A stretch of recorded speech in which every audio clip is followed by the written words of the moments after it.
So the Nintendo Switch released 6 years ago, and with that being said, it is one of the best handhelds that you could get on the market today. But in 2023, should you actually go out and get one? Let's talk about it.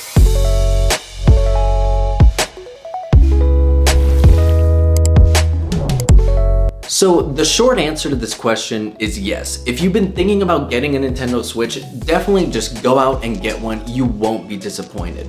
And whether it's the Switch Lite, the classic Switch, or the Switch Oled, you can't really go wrong whenever it comes to getting a Switch. And out of the three, my personal favorite has to be the Switch Lite. One, because it can fit in my pocket and I can literally take it anywhere. And two, because I already have consoles at home like a PS5 and an Xbox. So whenever I play on the TV, I don't necessarily go to my Switch first. I pretty much use those consoles instead. However, if you're somebody who this is going to be your only source of gaming, then I would recommend going with something that is docked when it comes to the Switch. So whether the Switch OLED or the base model Switch, you'll still have a really good time. But whether you're playing your Switch at home or you're playing on the go, you can't really go wrong with the games for the Nintendo Switch. Now, when it comes to Nintendo exclusives, you have amazing titles, really classic titles such as Zelda, especially the new one that came out, Tears of the Kingdom, Animal Crossing, Mario Kart, Super Smash Bros. So many great games that honestly you'll enjoy playing not only with yourself but other people, especially if you get like Mario Party or Mario Kart or games like that. Now, one bad thing when it comes to the Switch and the games it has to offer is the games really never go down in price. So for example, if you're gonna go out and get like Mario Party or Mario Kart or something, it would still be $60, the same price it was like 5 years ago, 4 years ago. So that's the only thing, but once you have the game, they're really fun games. Now, let's say you were to play Animal Crossing and you want to get online. Well, when getting online, it only costs $20 a year. Yeah, a year. So that to me is crazy because for Game Pass Ultimate, I pay $16 a month. So a year compared to a month, honestly, Nintendo's winning on that one. So I definitely recommend the Nintendo, especially if you've been itching to go ahead and play those exclusives. Now, in 2023, one of the main things that concerns me about the Switch is its competition.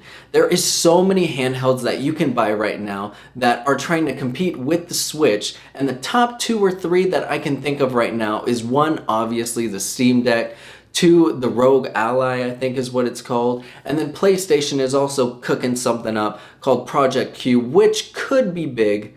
But we'll see. We'll see about that. But first, let's stick with the Steam Deck or the Rogue Ally. Now, when it comes to the competition, it all depends on you and your preference on what you want in a handheld device. If you want really crazy specs or a whole bunch of A-tier games and just a crazy experience, willing to pay a little bit more money, I would definitely consider those options and see what's right for you. But something the Switch can do rather than the handhelds that are being on the market today is you can actually take off the Joy-Cons, play whenever, wherever, and have like 4 people playing in the living room just going crazy because you're beating them at Mario Kart, Smash, or Mario Party. And I love the Switch because of this, because there has been so many times in my life where I'm at a party and you just go into a room and it's like 4 people going crazy, screaming, yelling on a Nintendo Switch. And personally, I don't think you can get that same vibe from the Steam Deck or handhelds like that. But let me know down in the comments below what you think. I feel like that's just me, but honestly, it's a great thing to see your Switch being used by everybody, so definitely recommend it. Now, the next thing I want to talk about is the price, not only when it comes to the Switch, but the competition as well. Now, the lowest price Switch that you can get is the Switch Lite, and that comes in at $199. You can buy it used for around $150, maybe a little less.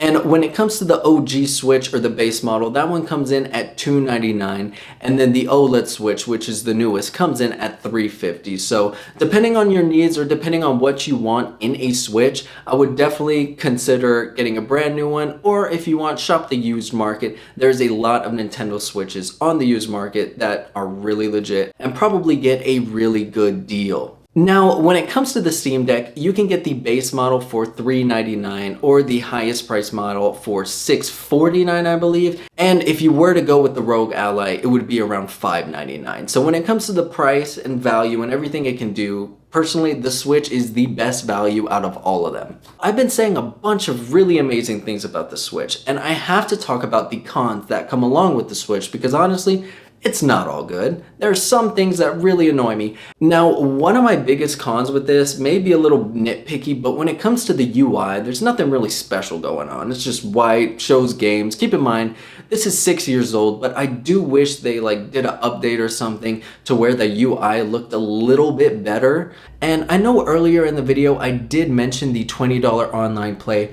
However, it is a little choppy from time to time, depending on what game you're playing. Now, when it comes to Animal Crossing, Mario Kart, and games like that, it's great, it's amazing. But when it comes to multiplayer or cross-platform games, that's where it starts to get really laggy and really choppy, and honestly, it does not hold up well. So keep that in mind. Maybe it's just my experience, but I know a lot of other Switch players that also have the same problem when playing these games. So like I said, just keep that in mind. Online can be choppy at times, not all the time, but sometimes it can be a little laggy and choppy. And then the last con I want to talk about is the actual storage on this device. If you get the Switch Lite or the base model Switch, it starts off with 32 gigs of storage, which is really nothing. If you get the Oled Switch, you get 64. Whoa, still not really much. But this con is really easy to fix. All you gotta do is go get an SD card on Amazon or something, pop it in the Switch, and then you could get 256 gigs for as low as like $25. Honestly, I did leave a link in the description to some SD cards to expand the memory, so if you do decide to get the Switch, go ahead, click one of those links, or just go on Amazon and type in SD card. It doesn't necessarily have to be the Nintendo one. Also, if you're this far and you've enjoyed the video, go ahead and leave a like or hit the subscribe button too if you want to see more upcoming content. I would really appreciate it. So now we pretty much talked about all the cons with the Switch, but there's still one more in 2023 that I think about sometimes, or some people may even be thinking about themselves, and that is the Switch 2. Now, there's been a lot of leaks and a lot of crazy things talking about the Switch 2, but personally, I wouldn't read too much into it because there has been nothing official yet. And now for me personally, when it comes to gaming and things coming out on time, I don't really trust it. I have really mixed feelings. For example, Xbox announced Starfield a very long time ago, and I still have yet to get my hands on that game. And then when the PS5 came out, well, we all know how that went with scalpers. You couldn't get one unless you paid a bunch more money, like twice the price, which I definitely wasn't going to do. I didn't get a PS5 until 2022. So, not saying that's necessarily going to happen with the Switch, but if it does, at least you already have the Switch that you wanted to play the games that you wanted. Best case scenario, the Switch's releases, you go ahead, sell the Switch you have right now, and then get the Switch 2. And then, everyone's happy. Anyways, when it comes to the Nintendo Switch, the pros definitely outweigh the cons, and if you're somebody who wants to experience what Nintendo has to offer, or if you're somebody who wants to get a console for the whole family or for all your friends so you can play together, I definitely recommend the Switch. Now, let me know down in the comments below if you're gonna get the Switch, if you have the Switch, or if you're gonna go with like the Steam Deck or something else like that. Also, I'm very interested to know what your favorite Switch is. Mine is the Switch Lite, but I think I'm the only one that actually has this much love for the Switch Lite. I feel like everybody else likes the Switch OLED, but let me know down below what Switch is your favorite. Anyways, thank you so much for watching. If you have any questions, comments, or anything, let me know down below. And don't forget, like, subscribe, and I'll catch you next time. Peace.